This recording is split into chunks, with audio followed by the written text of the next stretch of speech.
Start streaming. We are now live from downtown Mill Bay. And everything seems to be going.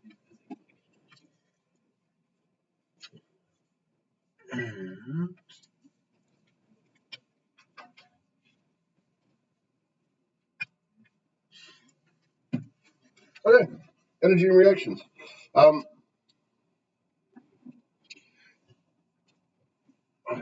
I suppose we should define our axes first.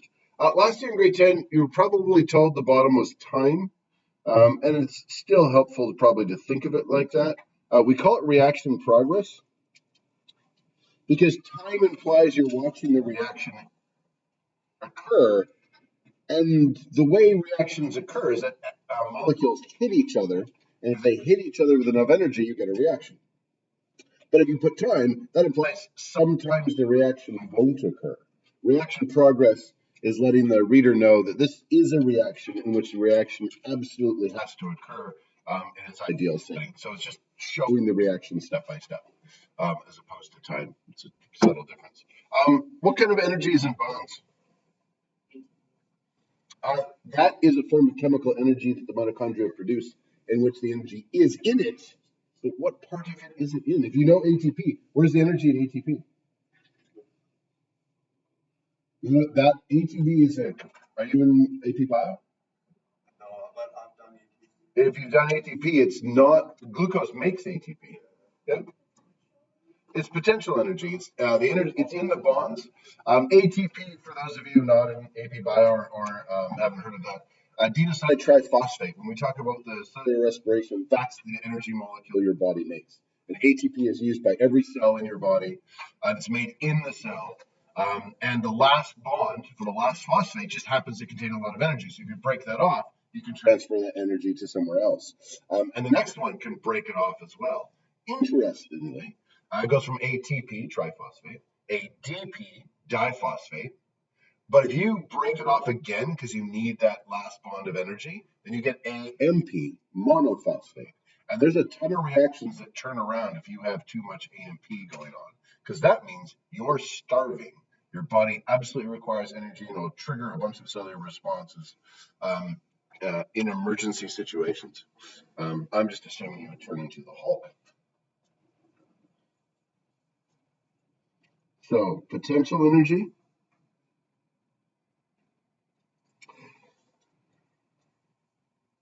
And all energy in bonds is potential energy.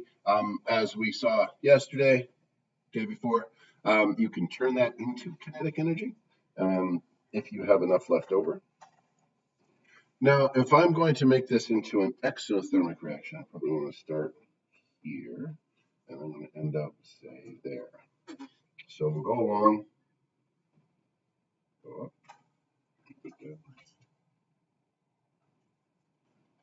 Question? No, I just had that right. Oh. I hate it when that happens. I've only ever been wrong once.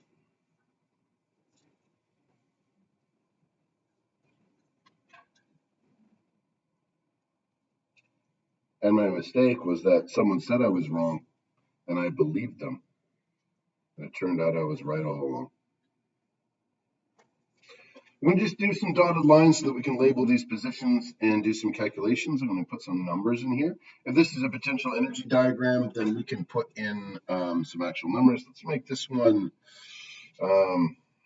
80 kilojoules. I'm going to give myself, I'm running out of room here, so let's make that one 50 kilojoules. And I don't want everything to be multiples of 25 or something, so let's make that one 10 kilojoules. Now, from last day, I did this on the board. Somebody answered it. What is that? What is that amount of energy called? Yeah, that is the activation energy. What's the lowest? Like the least one? The least one? Yeah, like how much is the energy in that kilojoule? When you say least, are you talking about what's this? Yeah. Okay, we're going to get to that. No. Oh, it's 10. You're asking for the number. I thought you were talking about what a different range was called. Apologies. That's the activation energy, which in this case, the energy of activation would equal what?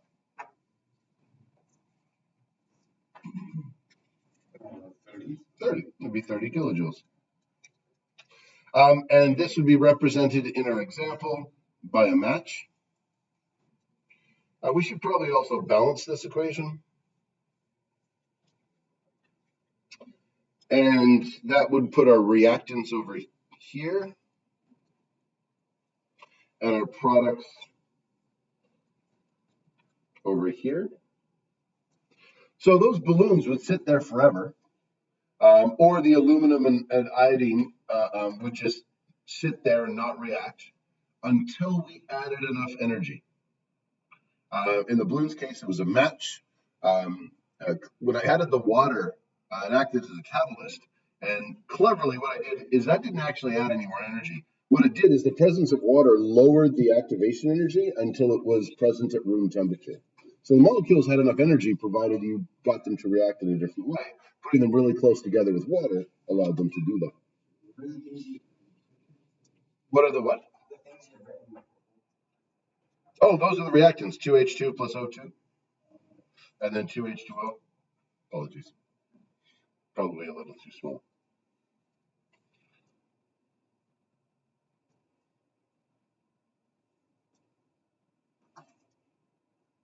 Better.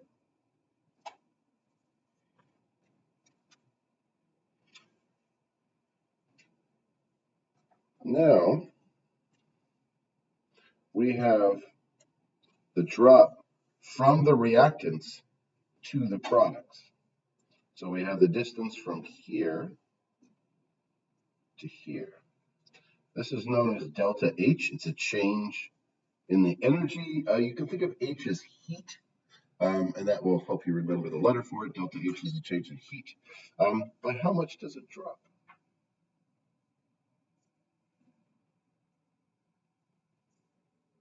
For 40 kilojoules.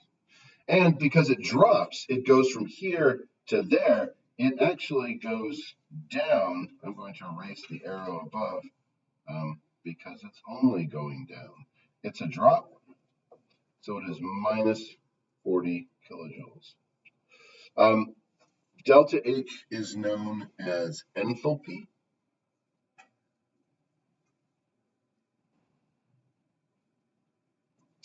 And it is one of the two fundamental forces of the universe that cause reactions to go.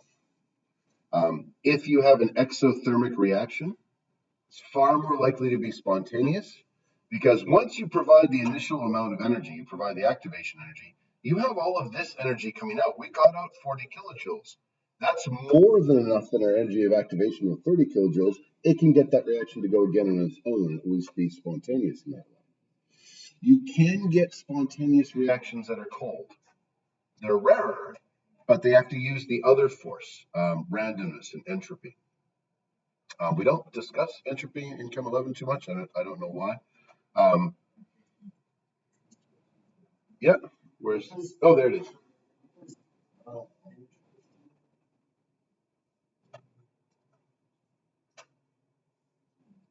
Enthalpy. Enthalpy.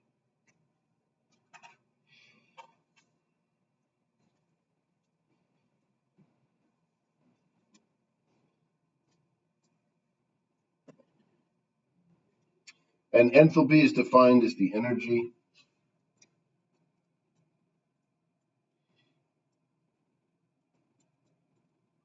of a reaction. Now, once you light it and it goes, exothermic reactions, much more common.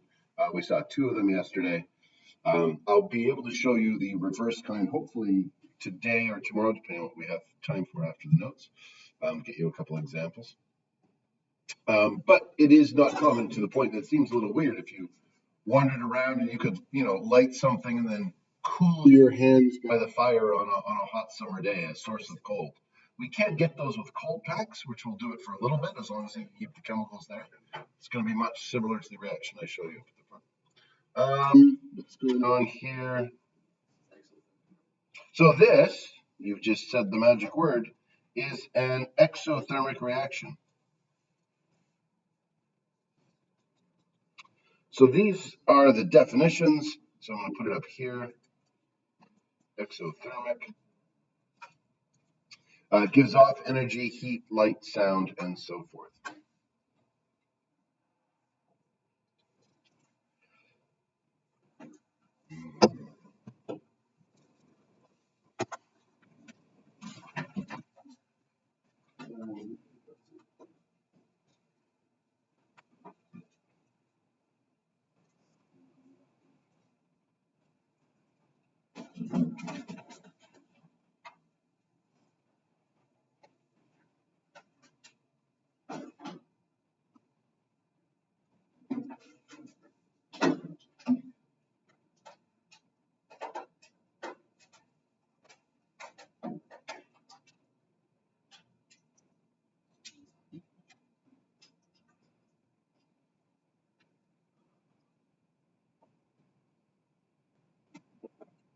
Now we're starting off with two hydrogens that I just dropped. Two of these and one of those.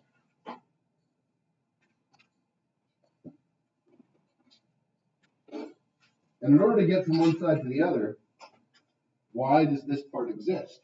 This part exists because what's the first thing you have to do to these in order to turn them into water? Can't bond them yet. You have to break them down. It's like if you're playing with Lego. Before you make your new creation, you have to break all your old creations to get enough pieces. So the first thing you have to do is break them. And breaking them requires energy. So this is breaking of the bonds, or at the very least weakening them. We actually take, we can actually now take photographs of this happening with some very specialized electron microscopy. You can actually get pictures of molecules in which their bonds are stretching. They'll stretch out, sometimes they'll break, sometimes they'll flip to another particular state. So these are all broken, that takes energy. But then it falls back down because going together, it's easy. You don't require any energy for that at all. That just goes. And so you get all that energy back. And then it's just a matter of, did you stop here so you don't get quite all of it back and then it's endothermic? Or did it make a nice, big, satisfying click and you got more energy back? And that's literally the sound of the boom. That boom is the molecules hitting in place and all that extra energy you didn't need roiling off of them and going across the room. Heat, light, sound, all those things. So I want to write bonds breaking and bonds forming on there. Whether or not my writing will allow that. What if I wrote it in really small letters? There we go. Bonds breaking.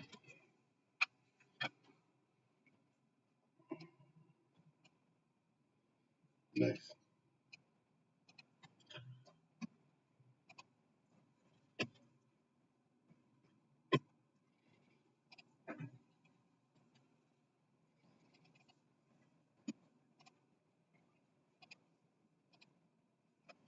And then bonds forming.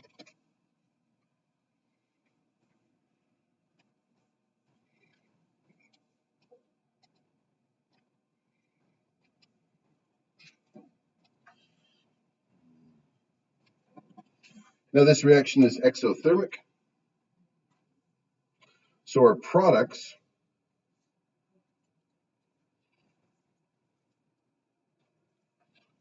have less energy in their bonds.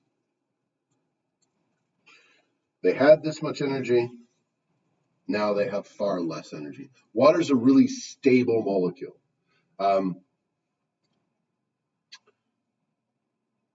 Any reaction that you can have in which you can have something produced that is incredibly stable, it doesn't take much energy to hold water together. It can make do with a very small amount. It's very stable then. It's very breaking it apart. Don't need much to either, actually, but it just wants to sit there. It's at the bottom of an energy well. Similarly, Most explosives have nitrogen in them, because if you give off nitrogen gas, that is an incredibly stable molecule, low energy. The nitrogen in our atmosphere is very difficult to do anything with because it just sits at the bottom of the energy well. It doesn't want to do anything else. You have to put a lot of energy in if you want to get that out. The invention of the Haber process to make fertilizer from the nitrogen in the air has probably saved, well, I want to say billions, but I might have to say trillions. The fact that we're alive today and we can feed an extra 6 billion people on the planet is due to the Haber process. We suck nitrogen out of the air and we make ammonia with it, and from ammonia we can make fertilizer. The person who discovered that process was considered a war criminal. Because what else do we use nitrogen for? Bombs. Extremely stable molecule. You don't just make fertilizer out of it. You can make explosives that go back to nitrogen, and so they all blow up. And the discoverer, Fritz Haber, did so specifically in order to make explosives. Before that, you'd have to go find a bat cave somewhere and scrape off the fertilizer from the bats, get the ammonia out that way, and then make your explosives. Wars were fought over the access to old bat caves because of the amount of nitrogen that was in them that you could use to make more explosives. Once he made that process, then a country could just make explosives without having access to the caves. Considered a war criminal. His story is incredibly sad. I won't tell it now. I will tell it if you take Chem 12, because it is both amazing. He is probably responsible for more lives than any other figure in history. And his story of doing so is probably one of the sadder stories that you can do a couple of good podcasts on. Okay, I've got enthalpy, activation energy. We've got bonds breaking, bonds forming, reaction progress, reactants have more energy in their bonds. We've done measurement. We've balanced it. What's it called? What's the opposite type of reaction called? Endo.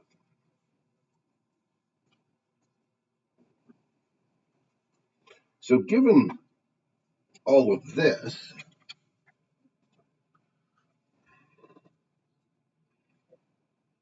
anybody still writing these down? We move to the next page, which is just the reverse of this reaction. So you can hydrolyze water to get H2 and O2 out. I'm just going to make up some numbers. So I'm going to give you 3 slots. Let's say here at 15 kilojoules. And, oh, hold it. No, what am I talking about? You can just reverse it. Take all the energy from this, reverse it, knowing that you're going backwards, remake it for the backwards reaction, put all the correct energies in. As you're doing that, I'm going to get a demo together.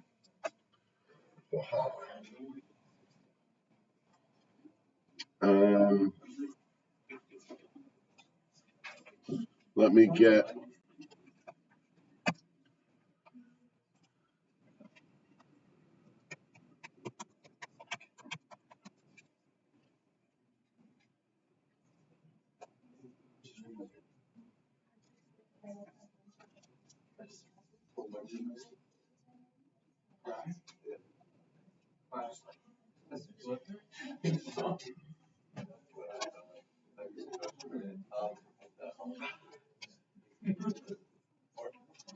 What? Where'd it go?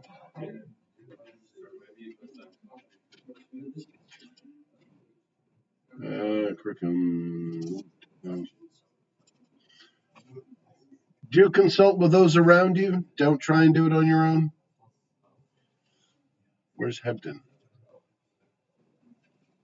There it is. Nope.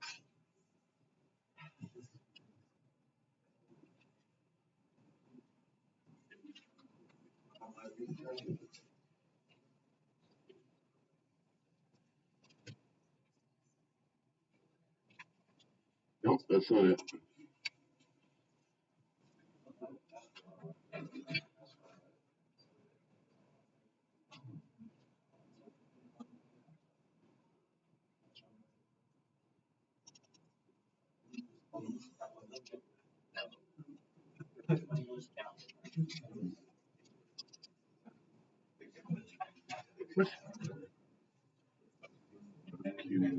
Data measurement unit, nomenclature, period, password, test kit, other gadget tab.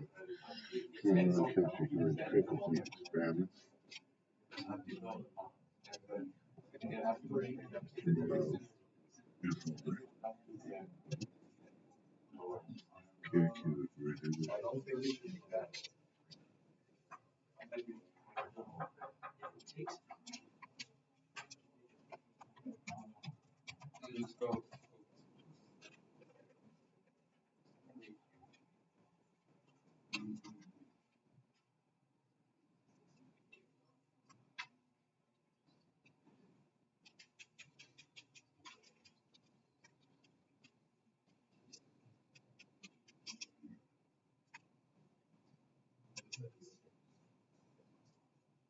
Oh, there we go.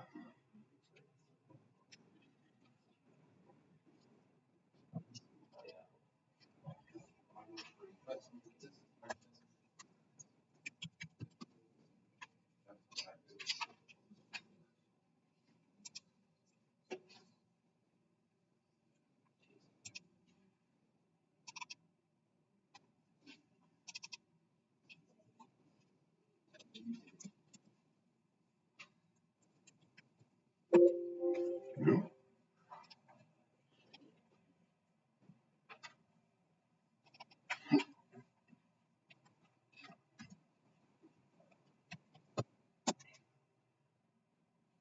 There we go. 32 and 16. 32 grams of barium.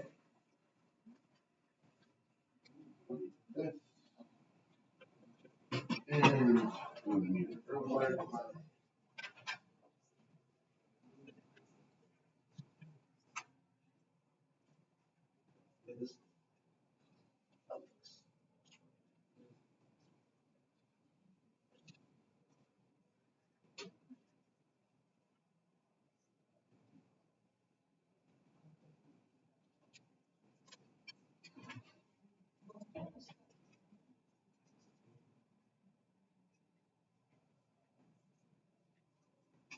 morning, this lab is a little stinky. Oh, is this ammonia? It will generate some ammonia. What do you mean, oh no? Oh no. 32 grams of barium.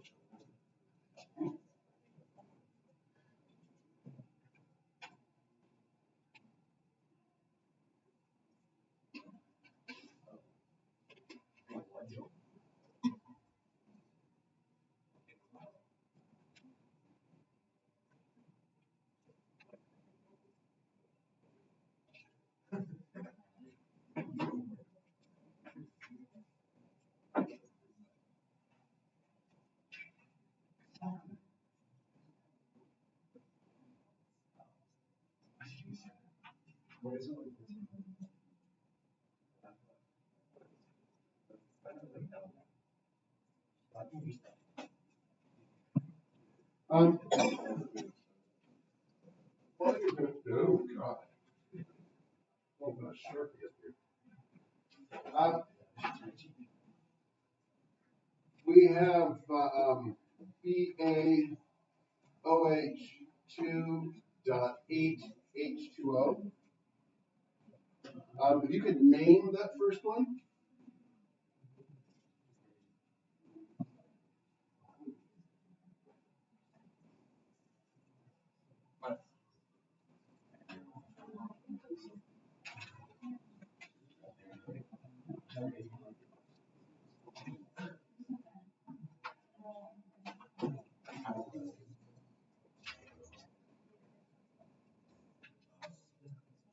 SCN minus is an ion called thiocyanate.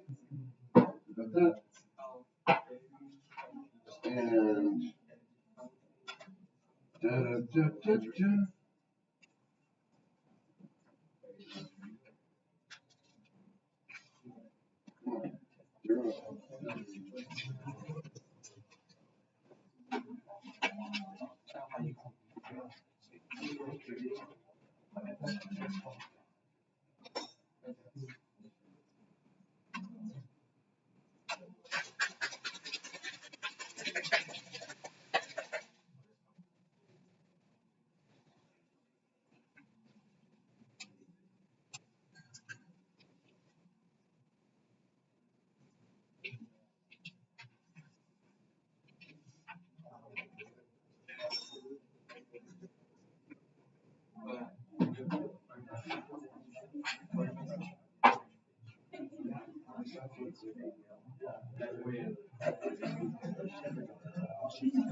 Actually, the main purpose is just like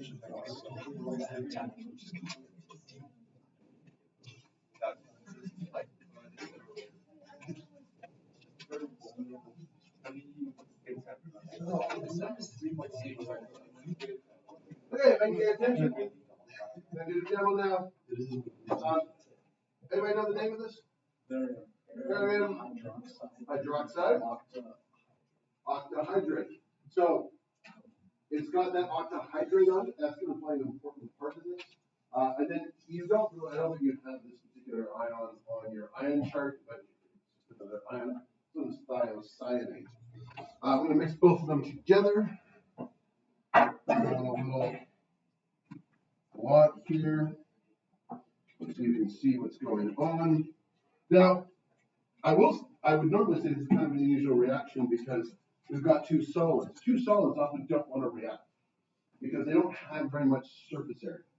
A liquid has every atom able to touch every other atom as they're floating around, same with gases, but solids are locked inside their solid, so they work better if you make them into a powder. Except yesterday you actually saw two solids react, so it's apparently not that unusual. You've now seen it twice. So I'm going to add it all, stir it.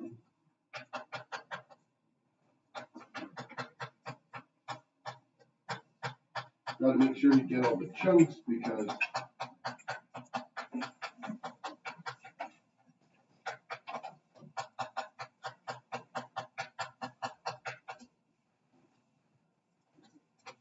now as it's doing that,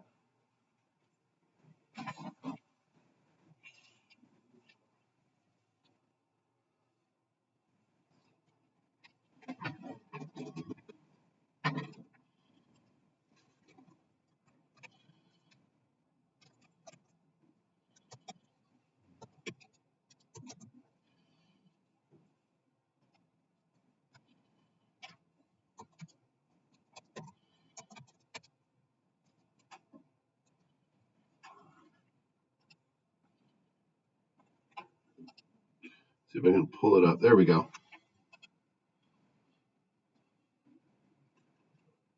Just so you can, oh, it's not as big as I was hoping. Come on, big. BaOH.H2O. So we're going to get off barium thiocyanate by itself. We're going to get off two ammonia, so they're actually going to transform into from ammonium to ammonia, and we're going to get 10 water molecules that way. And the reason, oh, now we've done it. So now we can see that we have actually managed to get most of the water is starting to come out. And it's turning into a liquid. Come on. And then you can do the magic trick where you go, oh, the wooden block is floating. How is it floating? No,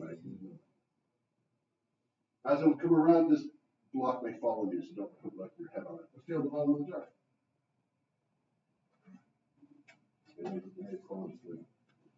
Feel the bottom of the jar. Don't sniff it. You're about, no.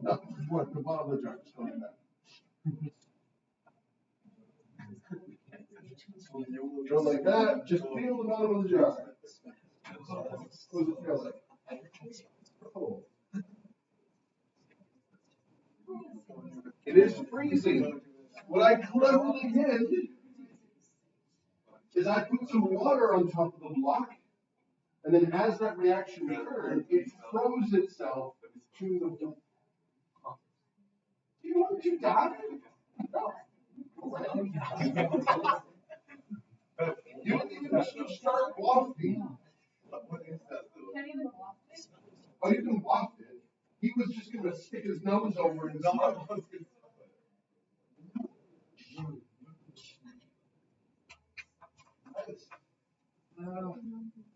And it's a spontaneous ice reaction. Like, put it together and just imagine like putting a bunch of things down. There's flickering cold flames on a hot day. Your hands near it gets colder. We are having a spontaneous cold reaction.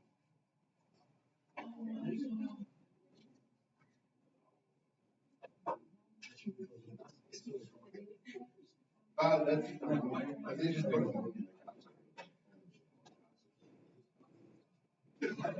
why would you put something in PR? What?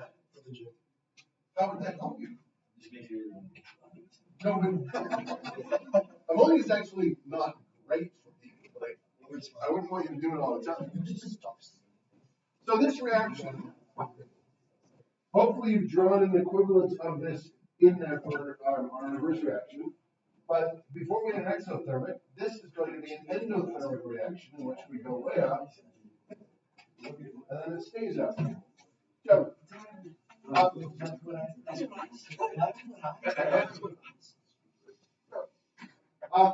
you lose a lot of energy, so our delta H is going to be positive, but yet this reaction still keeps going. It goes spontaneously, and it goes right until the end. And that has to do with the other part of the universe that governs reactions, and that is randomness. SCN2 plus 2NH3 plus 10H2O. Which side is more random? Yeah. The right side is more random because here you have a total of 10, 11, 12, 13 particles. Here we've got one, I think it's properly balanced. Do we have 2 H's? I think this is just like that. Let me double check the board. SCN2, yeah. Yeah, we need a 2 there. So on this side, you only have 3 particles. 3 particles to 13 particles is a massive increase in randomness. You can imagine your room. You get up in the morning, you do your daily, it's all nicely sorted out. You come back, you get changed, clothes get thrown on the floor. You come back, you do some homework, pens, pencils, everything over the day slowly gets messier. Unless you put work in, it just gets messier over time and never reverses. That is a fundamental force of the universe. Everything gets more random. That's the direction everything wants to go. Now, you can force it the other way with energy. This one gets so much randomized, 3 to 13, it's able to overcome the hurdle that it requires energy and sucks the energy in from the environment around it and actually gets cold. Most endothermic reactions, you have to put the energy in, you cook it. So you make pancakes, you have to keep heating. If you stop heating, the reaction stops. Pancakes, the solid form, actually is less random than the batter. The batter's all nice and liquidy. The particle's going to be in all sorts of different ways. Pancake's fairly structured. It is both more ordered and endothermic, so you have to keep adding heat. But the reactions that you can actually do this to are few and far between. It's still stuck to it. And I can't get it off.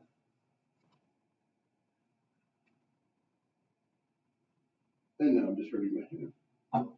So we'll let it see how long it takes.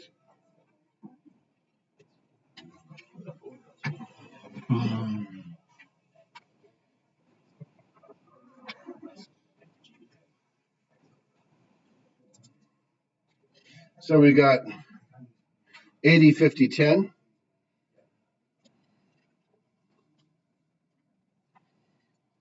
80,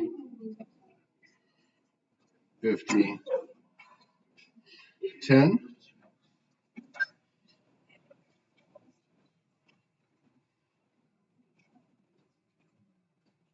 Oops. So yours should look something like this. I used the same numbers we had previously, 80, 50, 10, except the reaction's reversed. So 80, 50. That's the same one. No. In fact, I just realized what I'm going to do because I'm going to totally cheat, actually. I'm never wrong. I did that on purpose for educational reasons. No. Same. And then, boom. Boom, baby.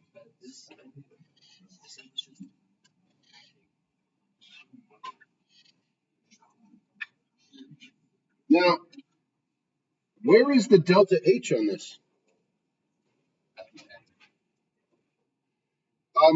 Maybe I could phrase it a different way. What is the value of not delta H? I meant activation energy. What is the value of the activation energy? It is not 30 again. No, actually it's 70. It's 70. Because the activation energy is the amount of energy you need to start the reaction. It doesn't start from here. It starts from the bottom where the reaction starts. So it changes. It includes the bit it included before, but before it only had to hop up a little bit. Now it's got to hop up a lot more. What's our delta H? 40. And whereas before it was negative 40, and it dropped, now it's plus 40 because it goes up. Now let's do that in a different color.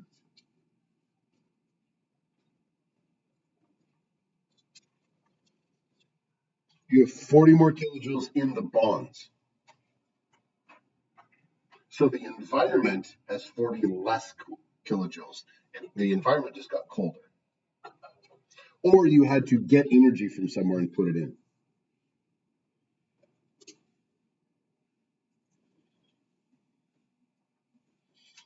It's an endothermic process.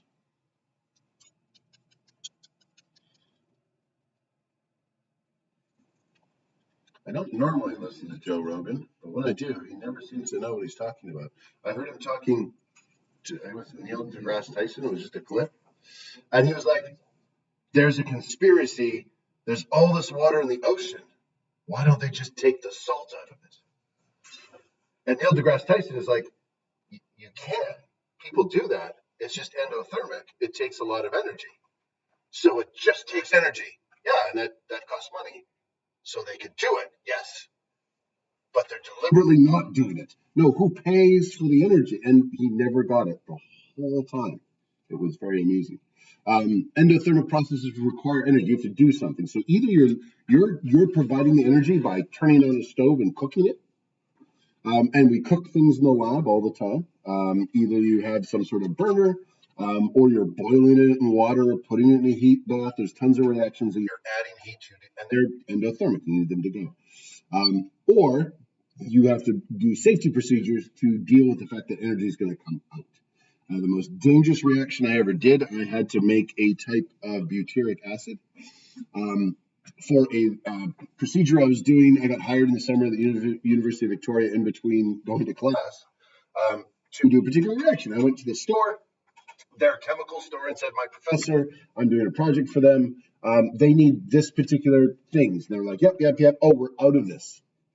It'll be 3 months before we get another one.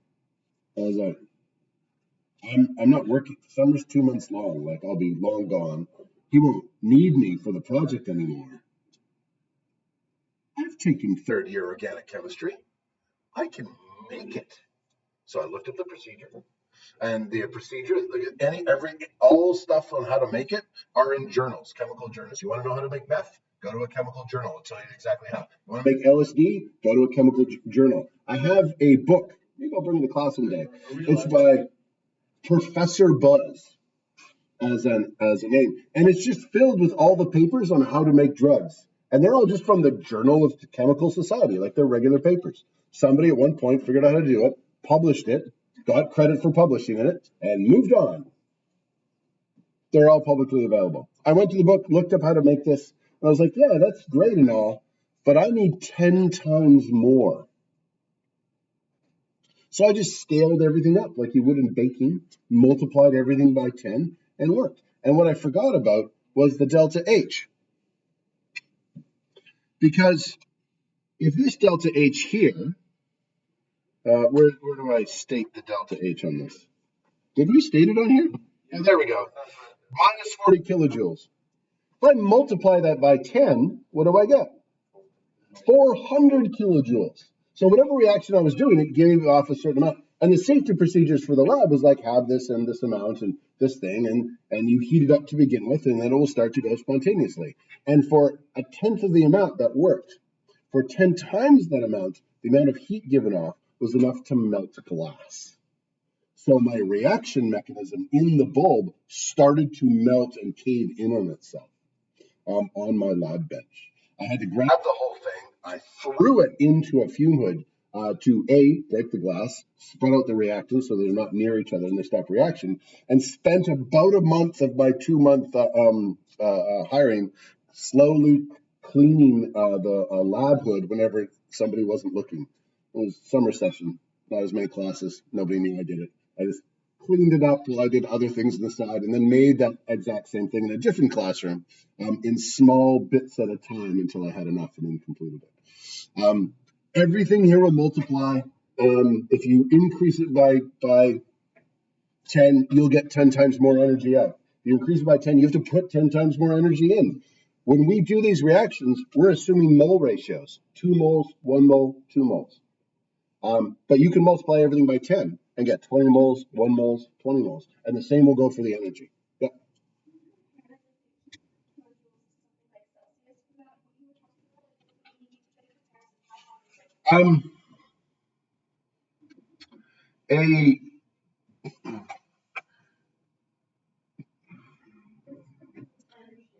Yeah. No, because a degree Celsius isn't a measure, it's a measure of energy in something of molecules. It's not quite the same. They're not similar units. But I want to make sure I have it right.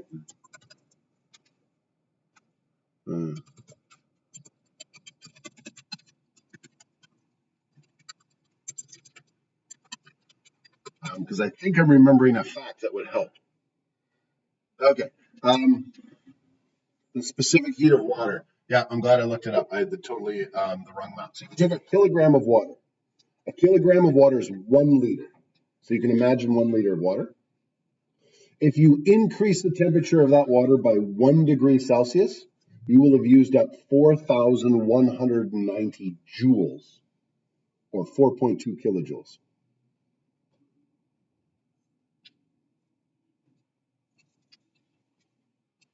Does that help? Another way of thinking about it is I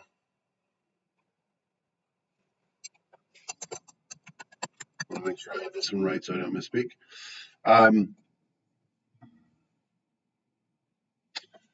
Because it's based on the specific heat of water, the number comes out much the same, actually.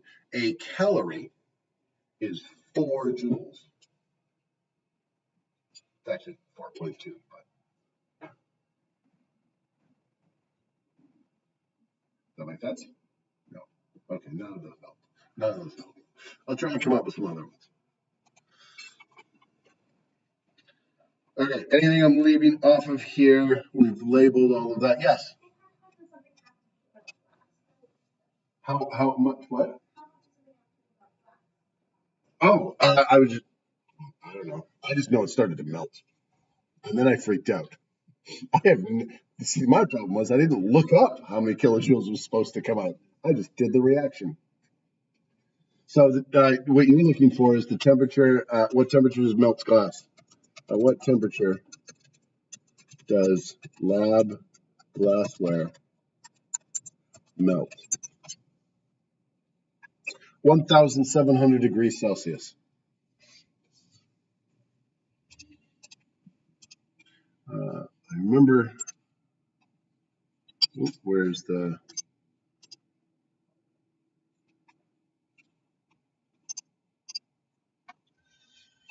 I got used enough to using lab glassware. Lab glassware is made in a way that if you have the hot stuff in it and then you cool it, it doesn't shatter.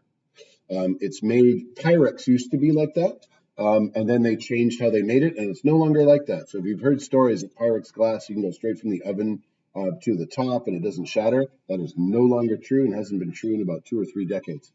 But because I was used to Gladware, I was over at a relation to my in-laws' house, and they knew I was in chemistry, and then I took one of their cups and I had boiling water in it. I just poured it out and put in cold water, and the whole thing shattered in my hands. Because if you change the temperature of glass quite quickly, you actually change its size, and then it shatters. And then after that, she thought I was really slow and kind of an idiot. Because here I am, I've got a whole chemistry degree, and I don't know that this happens. And everybody who ever works in a kitchen knows. Okay, let's finish off this particular diagram. And maybe we'll have time for another demo for me to set up. We've got activation energy. We haven't done a statement of how much energy do the products have in their bonds compared to the reactants? More energy or less energy? So it's endothermic.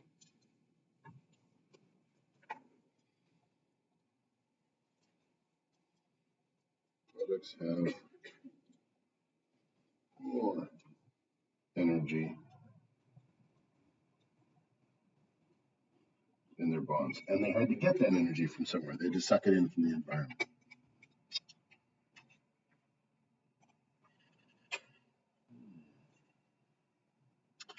So now we need the sacrificial gummy bear.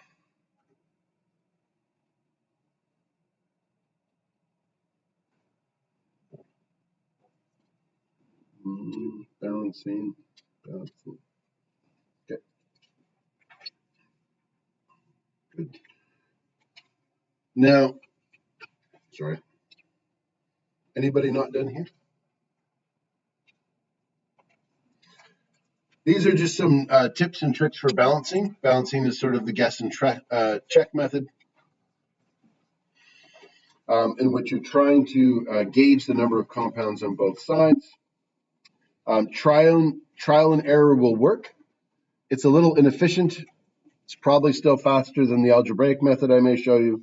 But there's a few things that you can do that will make things a little easier. Balance your compounds first and your elements last. It's a bit like the idea that when you're eating food, you eat the stuff you hate first, get your vegetables out of the way, and then you can eat the rest of your meal. Balance your compounds first. They're going to be more complicated. If you do them first, you'll find that the elements probably just pop out with very easy answers to your balancing. Don't try and balance more than one thing at a time. You're balancing either a compound or an element all at once. And if you try and do 2 at once, it's not going to go very well. You are never allowed to change the subscripts. You can only change the coefficients.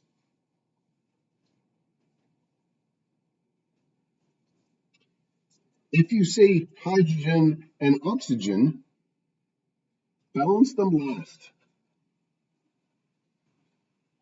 They often pop out in different areas, and leave them to last. Often they'll just work out.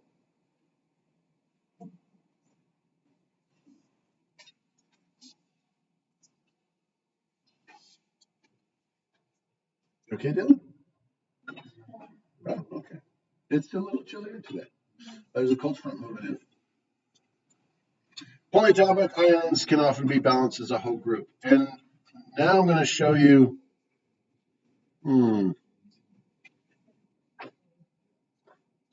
maybe.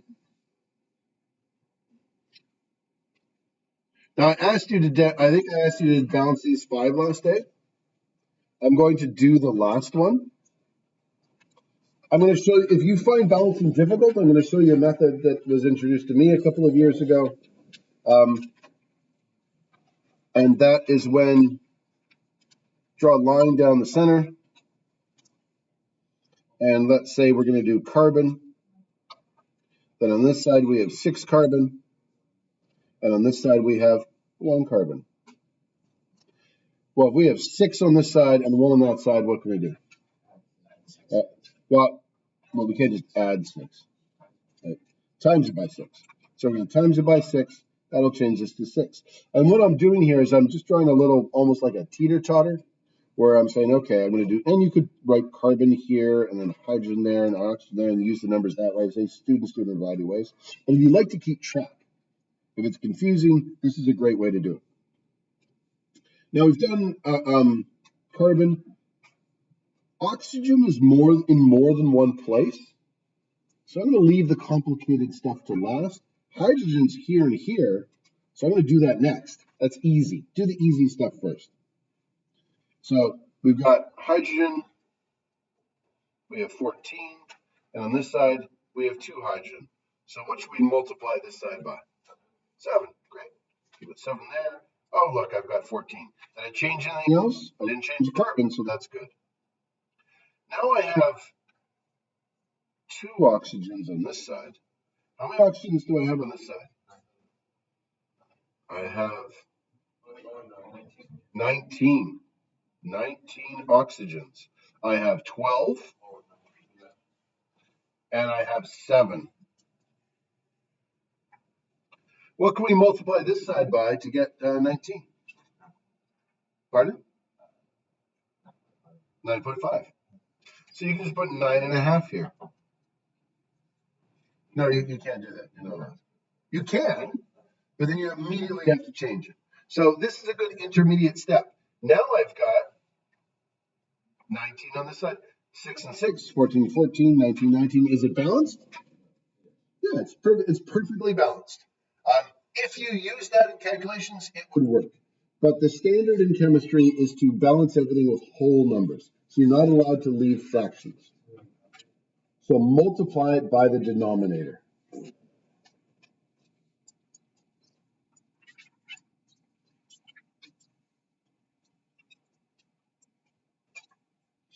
What's the denominator of that fraction? 2. So you multiply the whole thing by 2. And that means include the blank spaces, because what number is secretly there? 1. So this becomes 2, 19, 12, and 14. And then I would erase those, but I'm not going to do that now because I would take out the working. I would erase those and put them in properly, take away the brackets, and now it's nicely balanced.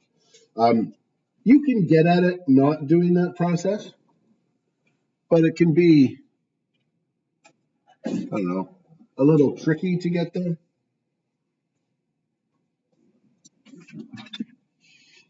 I'll quickly go through the first one.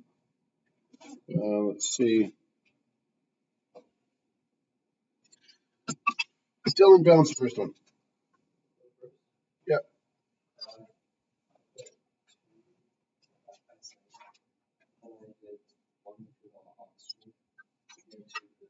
Yeah, that works. Go, the next one. 1 CO2 2 H. Yep.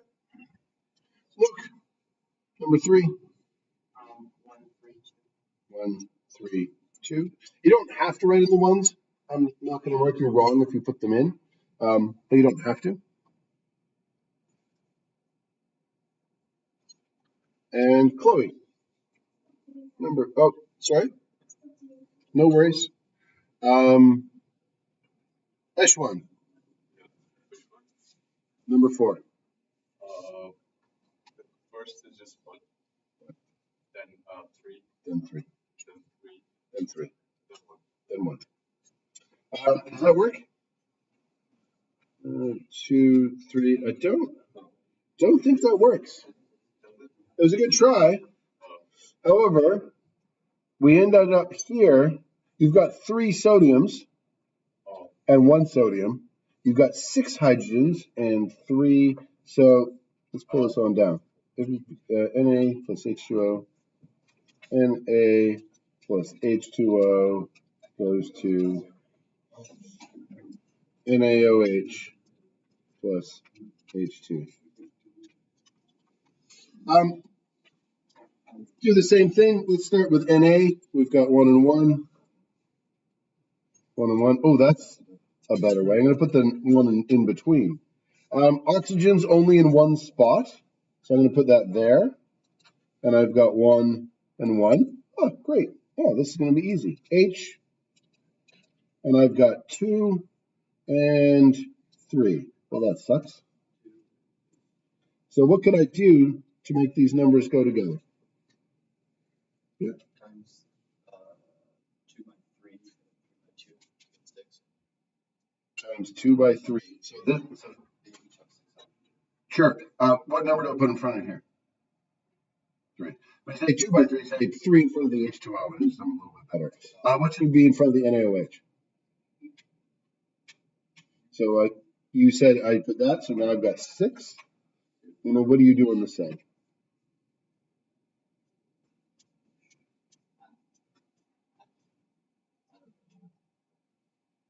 Well, I put this 3 there, so now I've got 3 oxygens and only 1 oxygen there. Pardon? What do I need to do to fix that?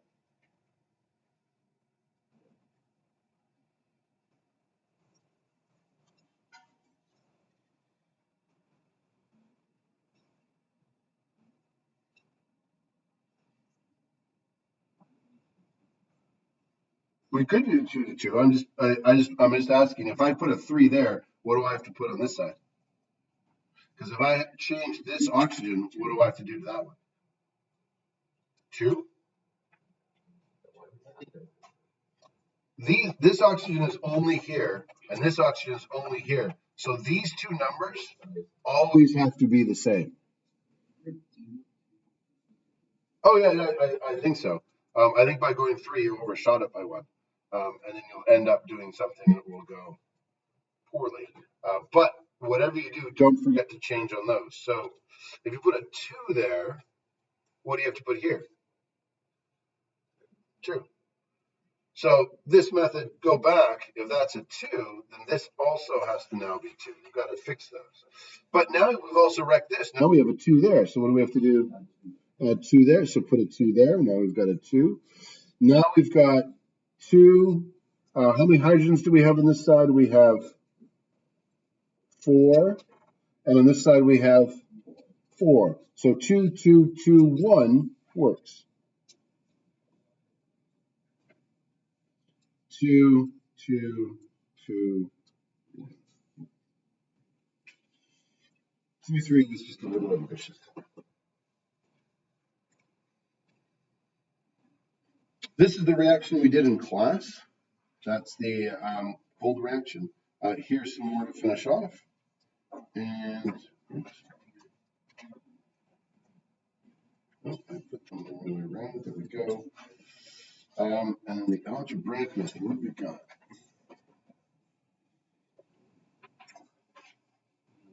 Uh, 9:35. Do you have time? How many people are done 6 through 10? A couple of people. Work on 6 through 10. I will come around, take a look, and see how you're doing. Why is this?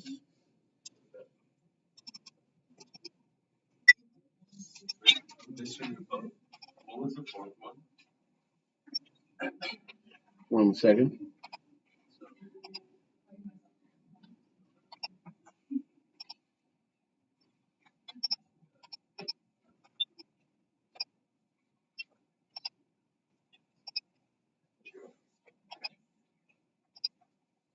Whoa. Arial, 34.3.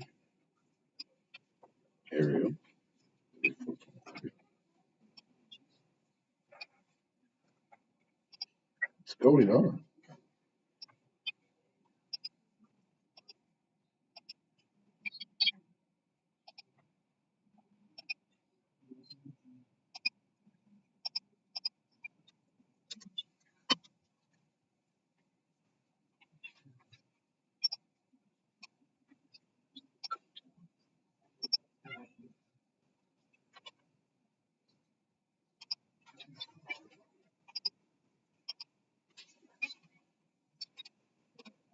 Why does it look stretched? Oh well. I don't understand what's going on there. Okay, I'm gonna come around and take a look what you're doing. What's the fourth one? What's the fourth one?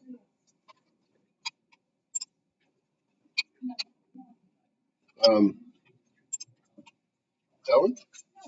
2221. 2221.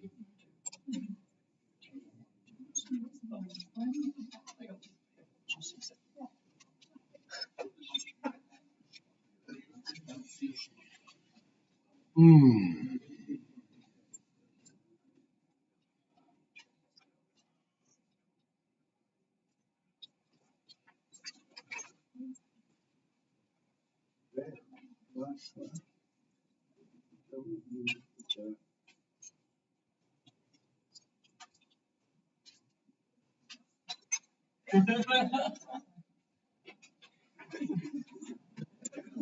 Once you're done, if you're done balancing them all, pull out your answers. Where'd you guys go first? I go 1, 2. Son in grade 7, he told me today was an eye day. I'm like, what's an eye day? 2. Oh, it's God. Can you imagine? At 3, this is an important life lesson. At 3, at 1, it's easy. You can go anywhere you want with 1 because they're just like an extra piece of, like they're a block basically. And you can easily overpower them, both emotionally and physically. At two, you can separate them and take them on individually. Assuming you're in a family with 2 parents, I shouldn't be. But when you have 3, they definitely outnumber you. Yeah, they can plot against you. I've never wanted to go. Anyway, an eye day is when everybody in the school who's caught up on their schoolwork gets to watch movies and fun.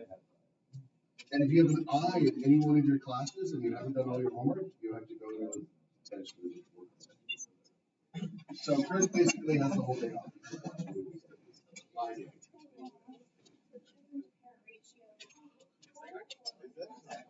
Yes. Yeah, you guys are all family. Then you have to do. Yeah. N should equal no more than N.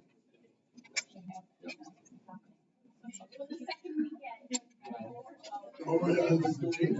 Yeah, because now each parent can grab a child, and then there's another one just running around doing stuff.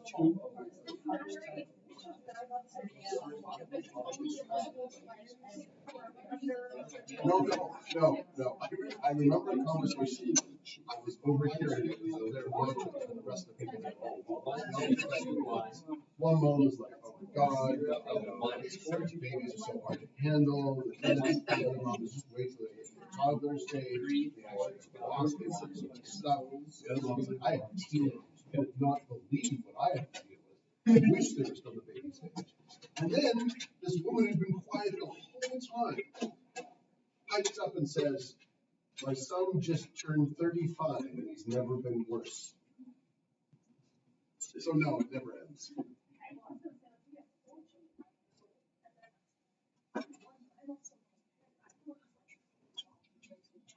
Oh, yes.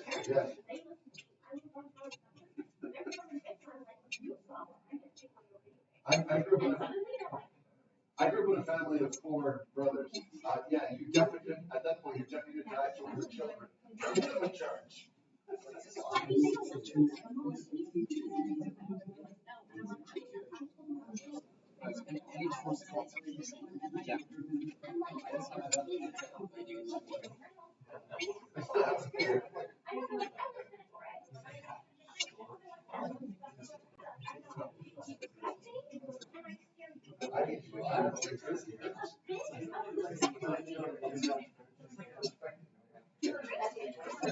Or depending on the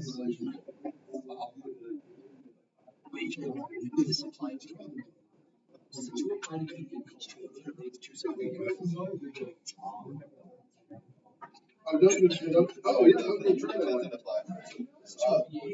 If you're done 1 through 10, over this. Try this one. It is possible with the method I've shown you. I will show you a method that will make it a little, I hesitate to say easier, but more fun, definitely. Are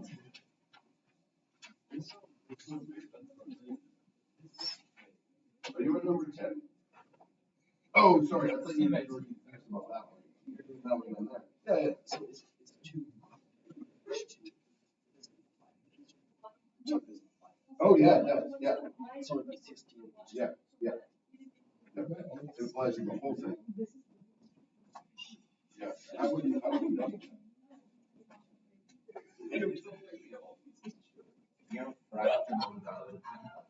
You can use fractions like I did, and then at the end multiply by the denominator. Yeah. That's a particularly challenging one. It's actually directly from your book. There's a spot in your book in balancing where it's at the very end where it goes, yeah, challenging. It's one of those.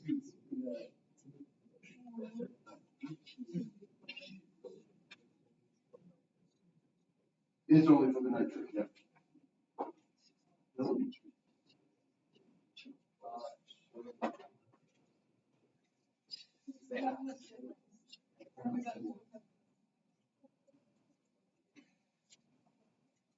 I have three younger siblings. I kept them alive.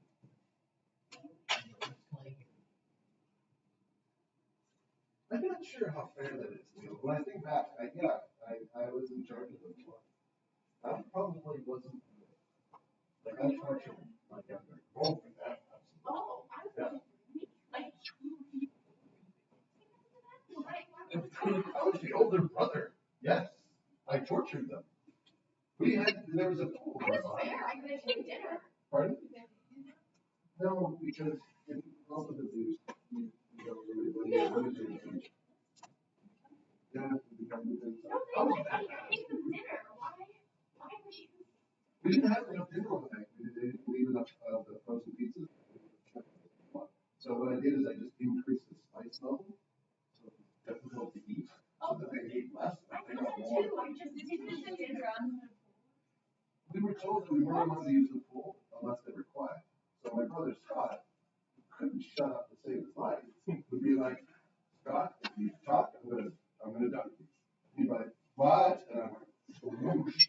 And then every time he goes, whoosh, just whoosh, 1, 2, tell.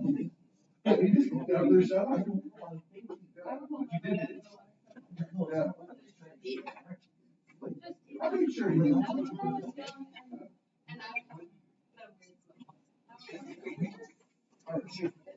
But yeah, younger siblings should take care of younger. That's a challenging one. If you want to give it a rest, go try some of your head and nose. There's an extra jalapeno, yes? Are you finding that challenging? Oh, no, not challenging at all. Well, then balance it. Come on, let's go. I want to see what you can do. Are you coming Saturday morning? Oh, the first one? Oh, no. It's actually Saturday. Everybody else shows up. Yep. So it became that H4 became NH3, so you can balance the nitrogens and the hydrogens separately.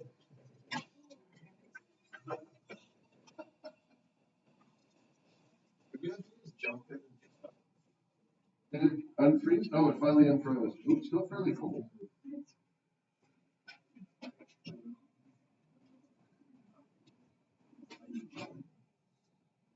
I should clean up this for the next person.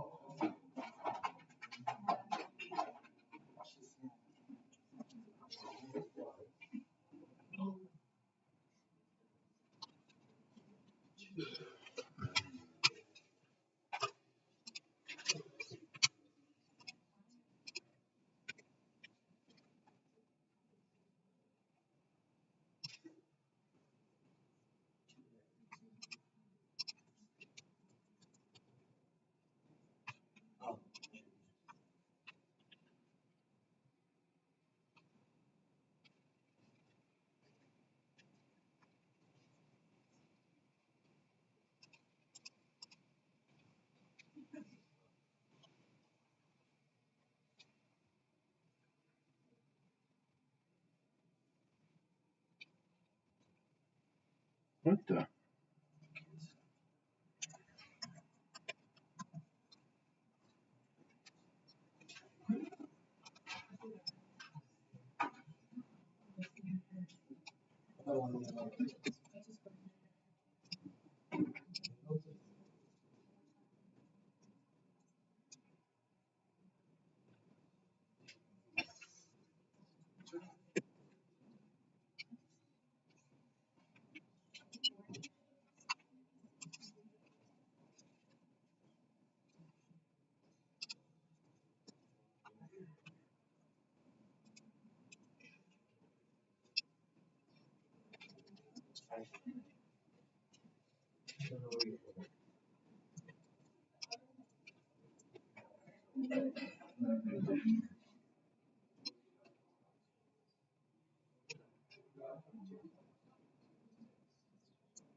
Who are you chatting to?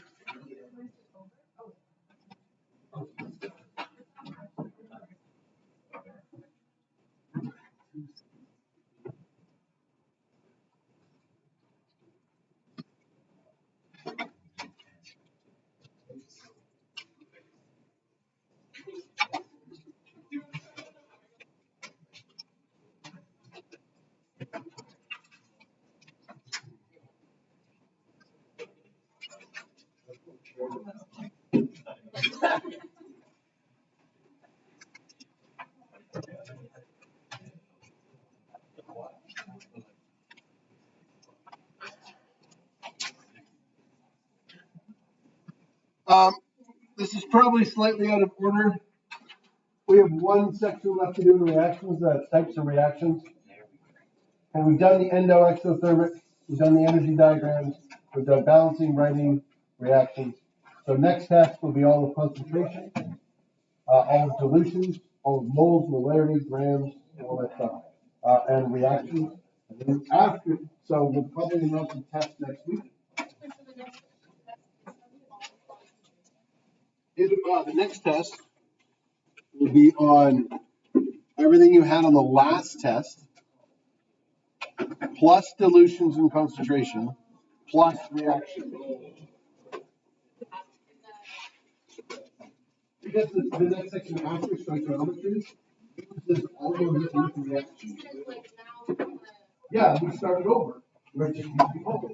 So moles is the first one, and we have the second one, and then we have the third one. Isn't it exciting? It's so exciting.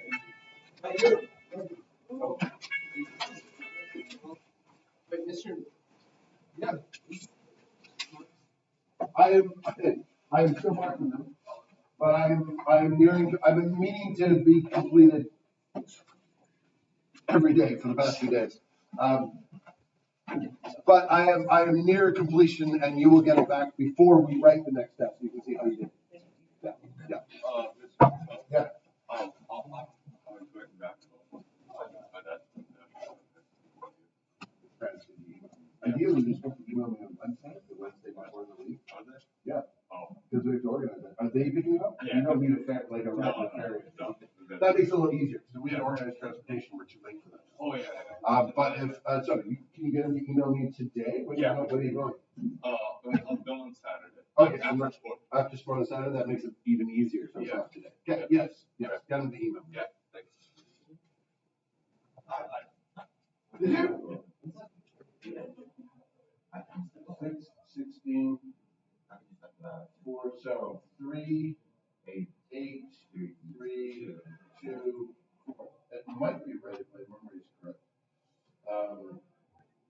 Because those two do have to be the same. Those, there's nitrogen, there's nitrogen. These two numbers have to be, no, there's nitrogen, so we don't have to 12. Yeah, yeah. I'll do that next day. After we do the types of reactions, I'll show you. You probably really appreciate the algebraic method. I think I did. You did use algebra, yeah. That makes it so much easier. You can try and mark it over. Yeah.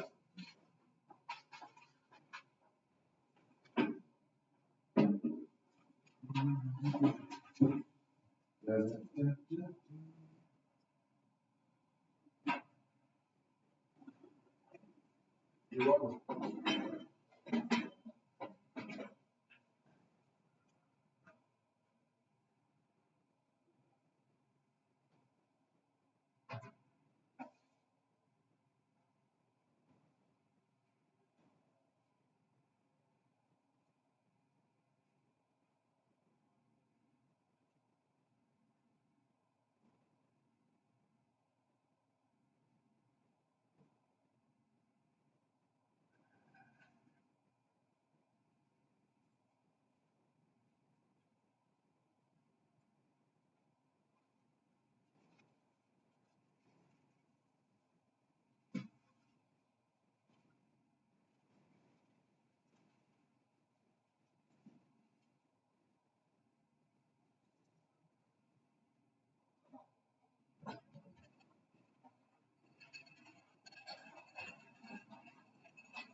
Hello.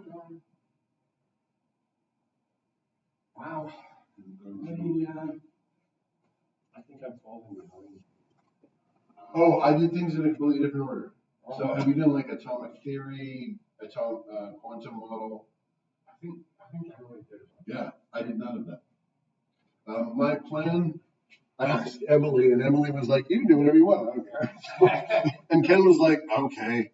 So what I did for this year is I went sig figs and SI units first, so that we could do math, observing chemical physical change,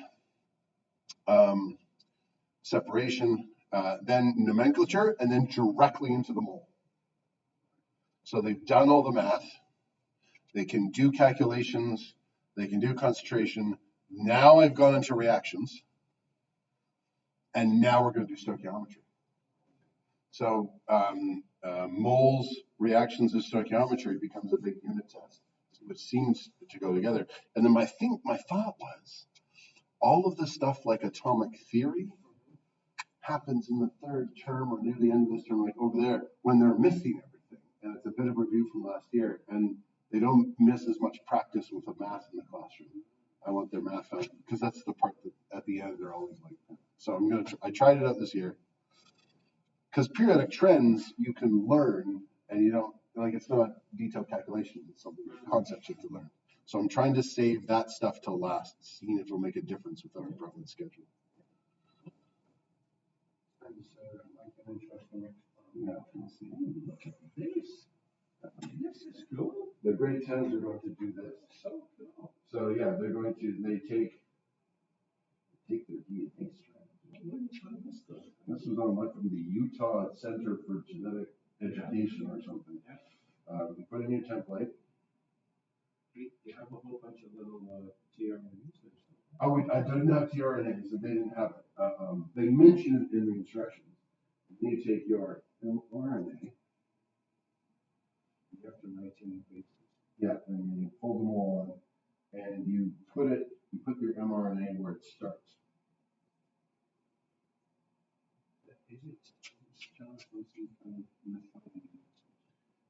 Usually. What we then have them do is they transcribe the whole thing, but then you scan along until you find AUG, which is the start codon, and then that's where you start making. So then the second step is to go protein, protein, protein, and start writing all the different proteins. And then there's a package where they can look up what protein they made and what it does in the body. I think you should share that with you. Yeah, I was going to try it. Email it out. Yeah. I think that is brilliant. I mean, it's such an important concept, isn't it? And I wanted to do something where I had previously done where they cut out tRNAs and they had to do a whole. I did this with the grade 12, so they made like a project where they filmed themselves and they made like play animations. Yeah, but that takes a long. So I don't have that much time in grade 10. No. So I thought this is already pre-made. And even for like AP Bio, yeah, in grade 12 they have to do the gene expression. And I think they have to do replication, translation, transcription. So yeah, Jenna might be really interesting. Yeah, I was going to email it out once I tried it, right? And so it was like, this is my demo, because what all the students get is a sheet of paper that they have to cut out and some instructions. Yeah. And so I had to make sure I knew what I was doing. I'm going to show them. And it works. And it works, yes. I'll put this.